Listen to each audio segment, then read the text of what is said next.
안녕하세요. 여러분의 삶이 눈부시게 빛나길 바라는 루나 펄스입니다. 오늘 소개해 드릴 책은 행복한 이기주의자가 들려주는 11가지 인생의 깨달음, 마음의 연금술입니다.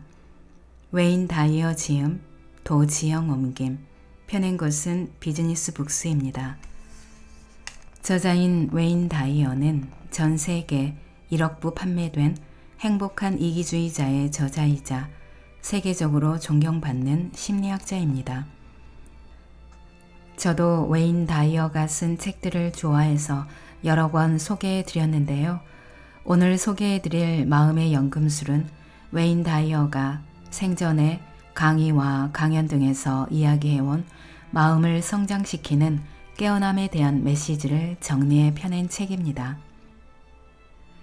저자는 이 책에서 사람들은 그저 겉으로 보이는 대로 보이는 것에 얽매여 살아가지만 인생에는 물질적인 것 이상의 가치가 존재하며 무엇보다 자기 자신이 가장 가치 있는 존재임을 강조합니다.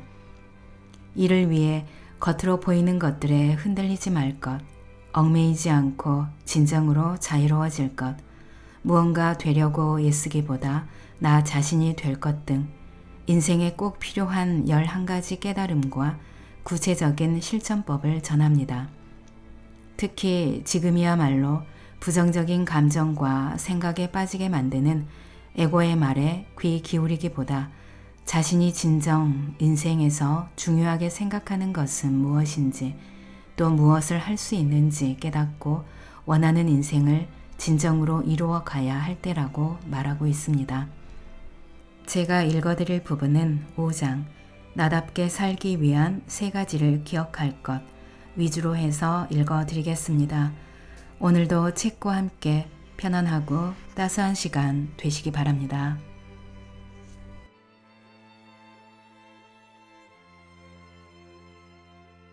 오늘이 내 인생 마지막 날인 것처럼 오늘은 남은 인생의 첫 번째 날이다 라는 표현을 다시 생각해보자.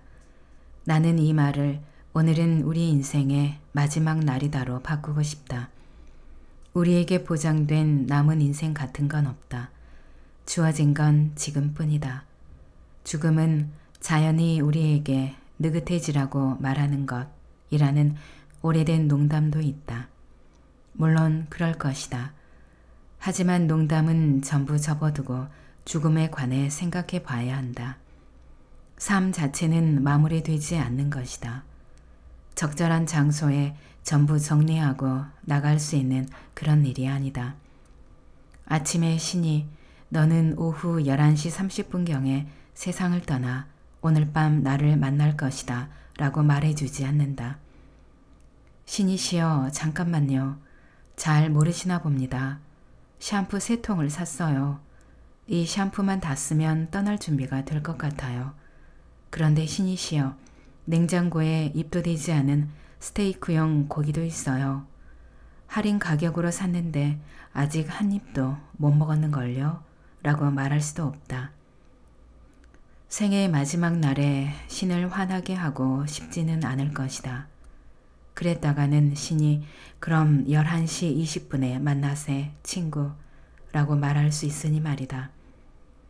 매일 아침 이렇게 말하는 습관을 들여보자. 오늘이 내 인생 마지막 날이야. 알다시피 사람은 누구나 생의 마지막 날을 맞이한다. 살아서 세상을 떠나는 사람은 없다. 오늘이 내 인생 마지막 날이야 라고 말하면 물질 세계와 비물질 세계에 대한 완전히 새로운 관점을 얻는다. 죽음이란 두려워해야 할 대상이 아니라 그저 또 다른 이행 과정에 지나지 않는다.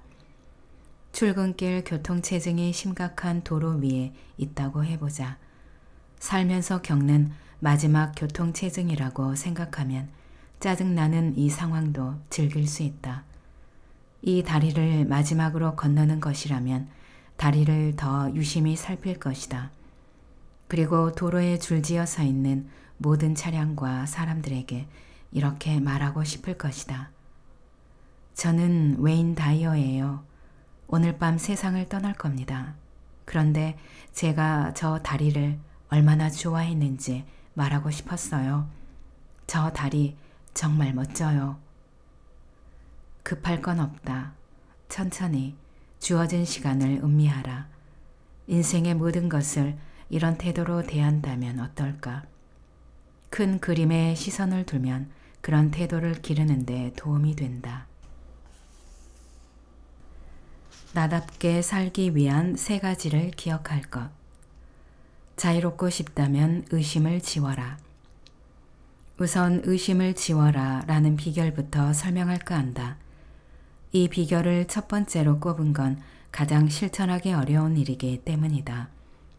내가 함께 일한 사람들 가운데 높은 인식 수준에 도달한 사람은 모두 기법이나 전략을 외운다고 해서 높은 인식에 도달하는 건 아니라고 강조했다. 그보다 필요한 건 인식을 높이는 게 가능하다는 믿음이다. 생각하는 대로 살게 된다는 말이 있다. 그러나 많은 사람이 사는 대로 생각한다. 삶을 둘러싼 환경이 내면 세계를 결정하기 때문에 외부에서 일어나는 사건에 화내고 상처받고 슬퍼하고 두려워한다. 앞서 이야기했지만 세상은 우리가 생각하는 대로 만들어진다. 그런데 그 생각에 의심이 들어가 있으면 우리는 의심에 따라 행동한다. 의심 외에 다른 것을 따르지 못한다. 안타깝게도 부모나 학교, 사회가 우리에게 가르쳐준 내용에는 대부분 의심이 들어있다. 이 점을 이해하는 게 중요하다. 무슨 일이든 할 수 없다고 생각하거나 아니면 해낼 수 있을지 아주 조금의 의심이라도 들면 우리는 그 의심에 따라 행동한다. 랄프 waldo 에머슨이 말했던 것처럼 모든 행동의 전신은 생각이다. 따라서 의심을 떠올리면 이에 따라 행동하게 된다. 결국 의심 때문에 인식을 높이거나 만들고 싶은 걸 만들 수 없게 된다. 그래서 의심을 지우는 게 중요하다. 일은 생각하는 대로 펼쳐지기 때문에 마음속으로 어떤 일을 할 수 없다고 생각하면 그렇게 행동하게 된다. 다른 사람과의 관계에서도 싫어하는 부분이나 잘못된 부분을 보며 이 관계가 왜 부정적으로 흐르는지 의문이라면 시선을 돌려야 한다. 어떤 점이 좋은지 어떤 점이 멋진지 생각한 뒤 관계가 펼쳐지는 모습을 확인하라. 의심을 지우려면 마주하는 모든 사람과 사물 속에서 드러나지 않는 신성한 모습을 보라. 그것이 전부다. 무슨 말인지 이해하기 어렵다면 스스로 이렇게 말해보라. 굳이 이해할 필요는 없어. 사람들에 관한 내 판단이야말로 정말 의심스럽다고 생각하기만 하면 돼. 의심을 지우면 우리를 다른 방향으로 이끄는 에너지를 쉽게 느낄 수 있다. 그리고 가야 할 길에서 우리를 밀어내려는 그 무엇도 우리에게 영향을 미칠 수 없음을 알게 된다. 이 사람이 왜 저러는 거지?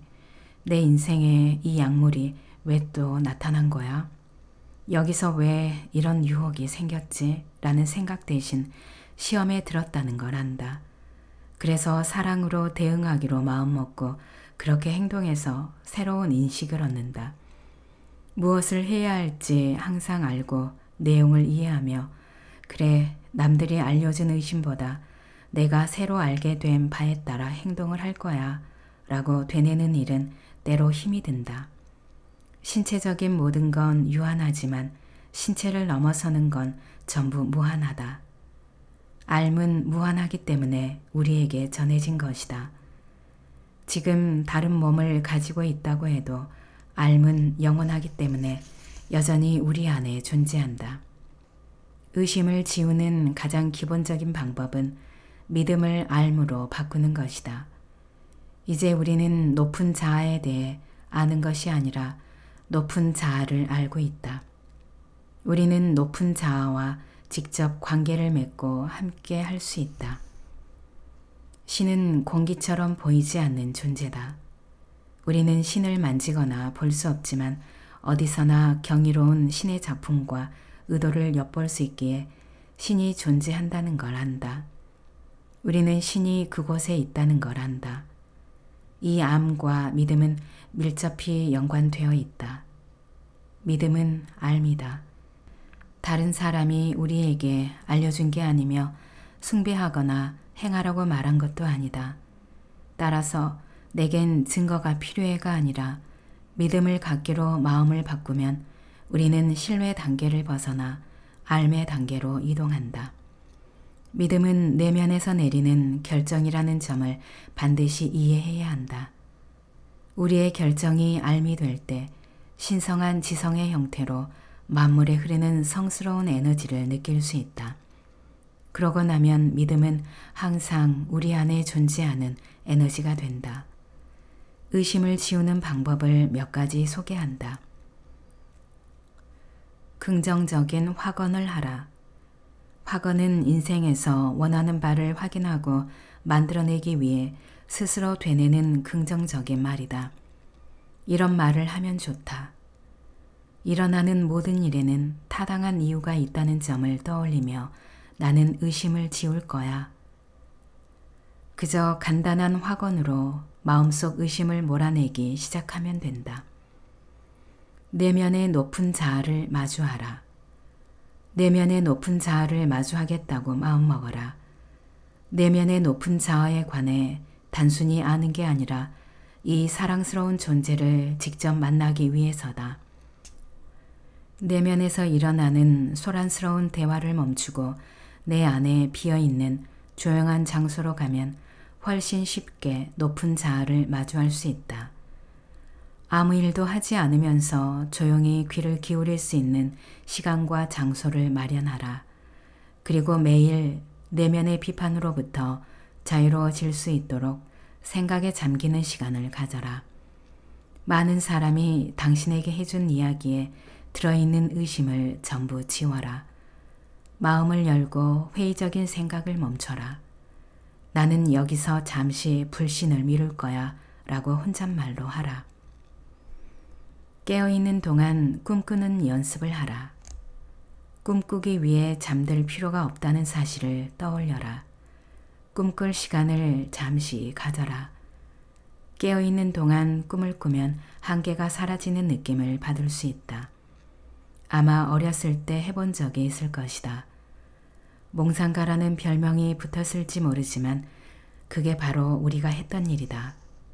하늘을 날고 바다를 수영하고 시를 쓰는 등 원하는 건 무엇이든 할 수 있었다. 한계로부터의 자유, 의심으로부터의 자유를 스스로 얻었다. 작가 윌리엄 블레이크가 쓴 멋진 구절이 있다. 만약 해와 달을 의심하면 그들은 바로 사라질 것이다. 꿈을 꿀 때 우리는 의심을 모두 버린 상태가 된다. 밤에 잠드는 사람과 꿈꾸는 사람은 서로 다른 존재가 아니다. 둘 다 우리가 하는 일이다. 그런데 꿈꾸는 중에는 할 수 있다는 걸 알면서 깨어있는 중에는 할 수 있을지 의심한다. 깨어있는 동안 꿈꾸는 걸 연습하라. 그러면 스스로 알아차리기도 전에 깨어있으면서 꿈꾸는 자가 되어 강력한 힘을 얻을 것이다. 의심은 높은 자아가 만들어내는 게 아니라는 점을 명심하라. 우리는 의심을 택하기보다 그저 바라보기만 할 수 있다. 의심하는 마음의 관찰자가 되어라. 이것이 인식을 높이는 두 번째 비결이다.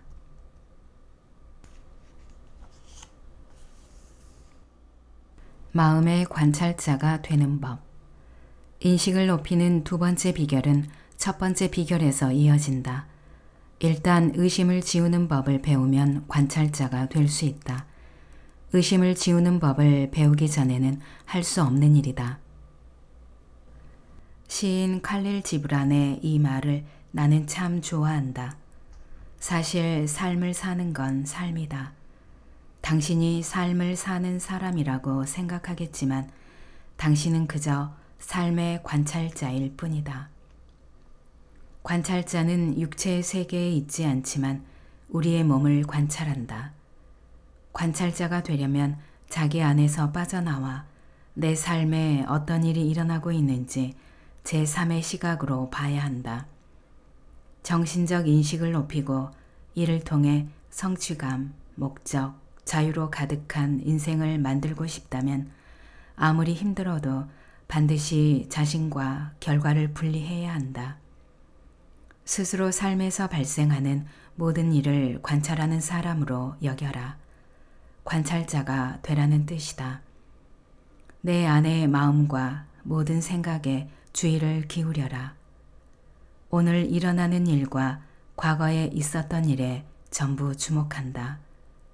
세상에서 일어나고 있는 일에 관심을 기울인다. 이 모든 과정에서 감정에 흔들리지 않는 관찰자의 관점으로 바라본다. 그렇게 두 가지 세계, 내면과 외부 세계를 알아차리고 나서 스스로 물어보라. 보이는 일 뒤에서 보고 있는 사람은 누구일까? 하루에 여러 번 이 질문을 던지다 보면 자신은 정해진 대로 행동하며 인생을 사는 몸과 마음보다 훨씬 더 큰 존재임을 알게 된다. 보이는 일 뒤에서 관찰하고 있는 진정한 자신의 존재를 깨달으면 새로운 차원의 평화와 창의성을 얻는다. 내 인생을 바라보는 존재를 눈치채기 시작하면 나는 지금 겪고 있는 문제보다 훨씬 더 큰 존재임을 알게 된다. 나는 나를 방해하는 존재가 아니다. 고통스러운 건 단지 몸일 뿐이다. 나라는 존재는 고통받을 수 없다. 관찰자는 우리의 일부로서 우리가 관심을 두는 곳에 존재한다. 어디에 관심을 두는지에 따라 형체 없는 세계로부터 무엇이 나타날지가 정해진다. 우리 안에 관찰자가 생기면 창조의 역학을 이해하게 된다. 양자 물리학에서는 너무 작아서 아무도 보지 못한 입자가 있다고 말한다. 그런 입자가 존재한다는 걸 알 수 있는 이유는 입자 가속기라 불리는 장치에 입자의 흔적이 남았기 때문이다. 흔적을 관찰할 때 입자는 그곳에 존재한다. 하지만 입자에 관심을 두지 않으면 사라진다. 즉, 무엇이든 우리가 관심을 가지고 관찰해야만 모습을 드러낸다. 입자가 보이지 않는 파동의 상태에서 물리적 세계의 입자 상태로 움직이는 걸 관찰하면 그것이 모두 에너지임을 알 수 있다. 예전의 사람들은 원자와 전자, 중성자와 양자로 이루어진 물리적 세계가 있고 그와 별개로 분리된 정신 세계가 있다고 생각했다. 그래서 물리적 세계에서 정신 세계로 이동하려면 맹신해야 했다. 둘은 완전히 다른 세계로 보였기 때문이다. 예전에 우리는 신에게 기도해야 한다고 생각했다. 외부에 존재하는 신이 특정 시기에 특정인에게만 나타난다고 생각했기 때문이다. 그러나 이제는 형이상학자들이 수백 년 동안 말해온 진실을 알게 되었다. 신은 우리 각자의 마음속에 있다.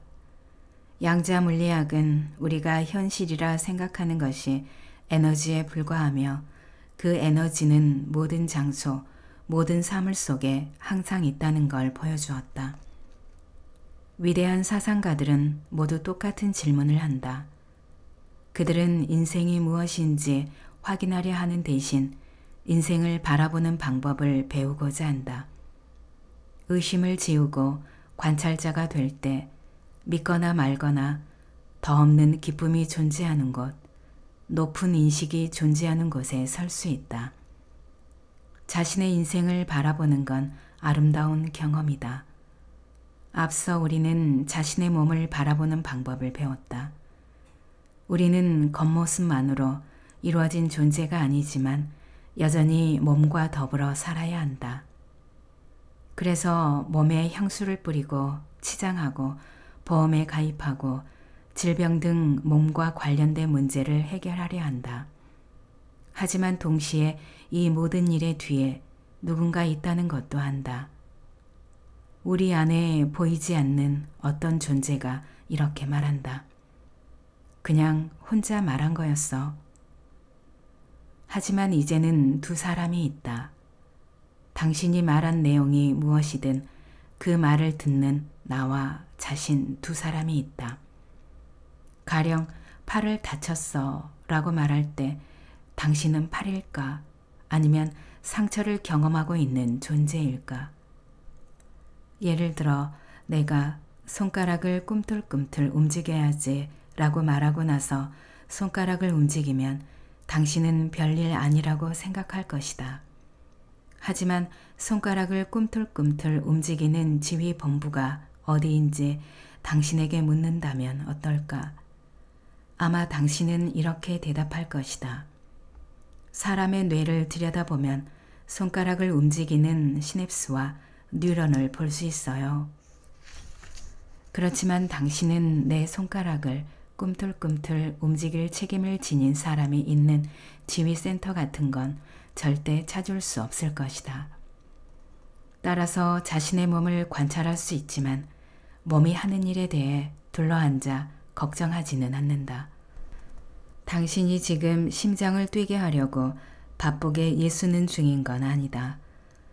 폐에 공기를 넣었다 빼는 것도 아니다. 마음에도 이와 똑같은 태도를 취할 수 있다.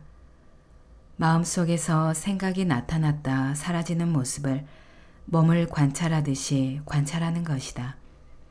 이것을 이해하면 사람은 생각으로 이루어져 있음을 깨닫는다.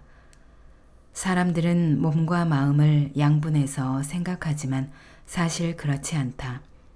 몸과 마음은 같다. 양분해야 할 것은 몸, 마음과 영혼이다. 영혼은 정신, 높은 인식, 관찰자를 말한다. 몸을 관찰하는 것은 통증의학 분야에서 효과적으로 사용되는 치료 방법으로서 특히 만성 통증으로 고통받는 환자들에게 적용한다. 환자에게 어디가 아픈지 통증을 알아내기보다는 통증을 보는 관찰자가 되라고 알려준다. 그리고 통증의 모든 것을 살펴보라고 한다. 통증의 색깔, 모양, 크기, 언제 나타나고 언제 나타나지 않는지, 어떻게 하면 아픔이 줄어드는지 전부 살펴보게 한다.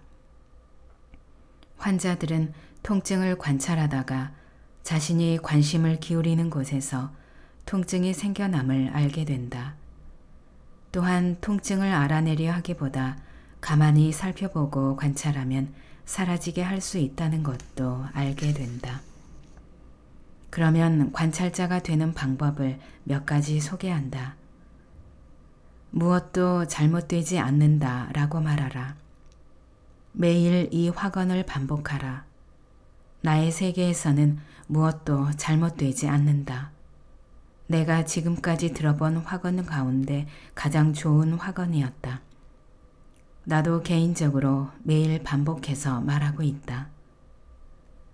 나는 나를 괴롭히는 것보다 큰 존재다 라고 말하라. 무엇이든 문제가 생기면 큰 목소리로 이렇게 말하라. 나는 나를 괴롭히는 것보다 큰 존재다. 나는 지금 겪고 있는 문제 이상의 사람이다. 자신이 문제를 담는 그릇 이상의 존재라는 걸 확인해주는 이 간단한 말 덕분에 문제가 걷잡을 수 없이 커지는 상황을 막을 수 있다. 자신이 문제가 아님을 알게 될 것이다. 우리는 그저 그 문제를 인식하는 사람이다. 이미지를 그려 문제 상황에서 빠져나오게. 조용한 곳으로 가서 눈을 감아라. 한동안 당신을 괴롭히고 있는 일에 관해 생각하라. 의식의 검은 화면 위에 그 일이 나타나는 걸 보라. 문제의 모든 측면에 주목하라. 어떻게 보이는지, 언제 나타나는지, 마음속에 떠오르면 어떤 느낌이 드는지, 어떤 고통과 공포를 느꼈으며 과거에 해결하려 하다가 어떻게 실패했는지 등 문제와 관련된 내용 중 떠올릴 수 있는 건 전부 생각해 본다. 이제 자신과 문제를 분리하라. 문제가 마음속 스크린 위에 떠 있도록 그냥 두어라. 동정심 있는 관찰자가 되어 비판 없이 화면을 통해 문제를 바라보라. 마치 영화를 보듯 문제를 바라보고 무엇이든 모습을 바꿀 수 있게 두어라. 무엇이든 문제가 원하는 대로 하도록 애정을 담아 허락하고 그저 지켜보라. 그러다 보면 문제가 변화하며 의식 속에서 나타났다 없어졌다 하다가 사라질 것이다. 화면에 나타나는 변화와 움직임을 보면서 에너지가 할 일을 한다는 걸 알고 그저 보살피는 눈길을 주는 관찰자로 남아있어라. 이처럼 관찰하는 행위를 통해 문제가 소멸되었다는 느낌을 받는다면 따뜻한 시선을 지닌 관찰자로서 계속 바라보면 된다.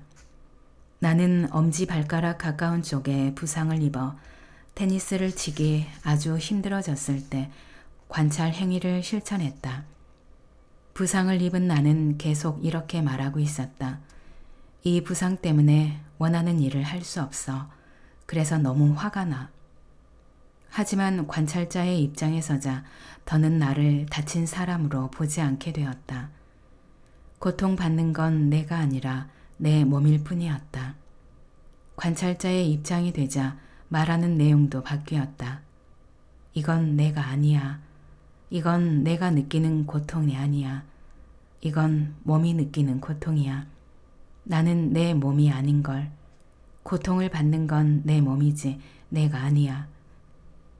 그리고 내가 드러내고 싶은 부분, 즉 발이 건강해지는 데 관심을 두었다.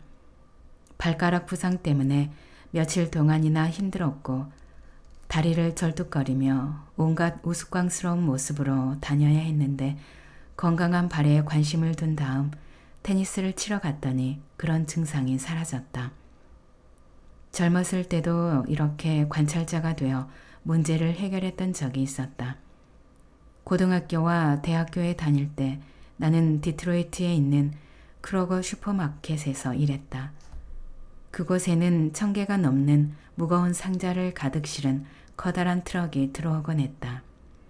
나는 종종 혼자서 상자를 내려 컨베이어 벨트에 올리는 작업을 했다. 작업을 할 때는 덥고 허리가 부러질 것 같았다. 그러다 어느 지점에서 스스로 관찰자가 되자고 생각했다. 트럭 전체를 살펴보고 상자가 전부 컨베이어 벨트 위에 올라가고 트럭이 텅 비는 모습을 마음속에 그렸다. 하차 작업을 할 때는 직접 몸으로 작업 내용을 확인하는데 그렇게 하다 보니 내가 하차 작업하는 모습을 바라보기로 했다. 자신을 관찰하되 작업과 동일시하지 않는 과정을 거치자 일이 빠르고 부드럽게 진행되었고 전처럼 힘들지도 않았다. 나는 전과 다른 종류의 에너지, 즉 높은 인식에서 나오는 에너지를 통해 노동과 나를 동일시하기보다 그저 바라봄으로써 시간을 보낼 힘과 능력을 얻었다. 인생의 모든 측면에서 나와 인생을 동일시하지 않고 바라볼 수 있으면 한때 아주 어려워 보였던 일도 아무 의미가 없어진다. 오른쪽보다는 친절해지는 쪽을 택하라. 누군가와 갈등 상황에 놓였을 때도 관찰자가 되는 연습을 하라고 권하고 싶다. 상대방의 의견이 잘못되었다는 생각을 넘어서라. 대신 관찰자의 관점에서 자신과 상대방을 살펴라. 그러면 얼마 지나지 않아 근심거리를 만드는 행동을 하는 게 어리석은 짓이라는 걸 깨닫고 전보다 고상한 반응을 보이는 쪽으로 변한다. 예전부터 마음에 품고 있는 문장이 하나 있는데 내가 여러분에게 알려줄 수 있는 그 어떤 방법보다 가장 큰 평화를 가져다 준다고 생각한다. 내 말이 옳다고 증명하는 일과 친절한 일 사이에서 선택해야 한다면 항상 친절해지는 쪽을 택하라. 배우자나 동료, 심지어 낯선 사람과의 모든 갈등 상황에서 우리는 항상 자기 말이 옳다고 증명하는 일과 친절해지는 일 사이에서 선택해야 한다. 자신의 말이 옳다고 증명하는 쪽을 택하는 건 상대방이 틀렸다는 걸 증명하겠다는 것이고 선택을 내리는 즉시 불화가 일어난다. 그러나 친절해지는 쪽을 택하면 이는 높은 자아이자 관찰자의 목소리를 따르는 것이다. 따라서 그거 알아? 이번 주에만 4번째 그 소리야. 넌 언제나 내가 틀렸다고 말하려 해. 네 생각에 틀린 사람은 누구인 것 같아? 라고 말하지 말고 이렇게 말하기로 선택할 수 있다. 그거 알아? 네가 정말 좋은 의견을 말해줬어. 나는 그런 식으로는 한 번도 생각해 보지 못했어. 관찰자가 자리를 이어받은 후부터는 그간 논쟁을 벌이며 시달렸던 모든 걱정과 스트레스가 사라진다. 그러니 내 말이 옳다는 걸 증명해야 하거나 친절해지는 길을 선택해야 한다면 친절해지는 쪽을 택하려 노력하라. 갈등 상황이 쉽고 평화롭게 해결되는 모습을 볼 수 있다. 인생의 아름다움을 음미하는 시간을 가져라. 명상하는 시간을 가져라. 아름다운 우주를 바라보는 시간을 가져라. 만사의 지혜가 있고 만물에 감사할 거리가 있다.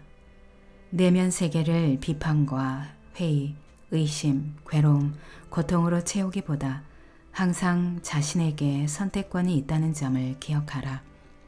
모든 생각은 통제할 수 있다. 생각하는 대로 일이 펼쳐진다는 점을 마음에 새기면 잘 풀리지 않는다고 생각하기보다 감사하게 여기는 일에 관심과 에너지를 쏟을 수 있다. 그러면 원하는 것이 모습을 드러낸다. 모든 건 내면을 바라보는 데서 시작한다.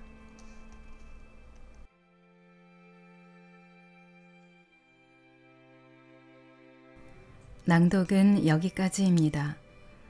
여러분의 구독과 좋아요, 댓글은 저에게 큰 힘이 되는 거 아시죠? 오늘도 끝까지 들어주셔서 감사합니다.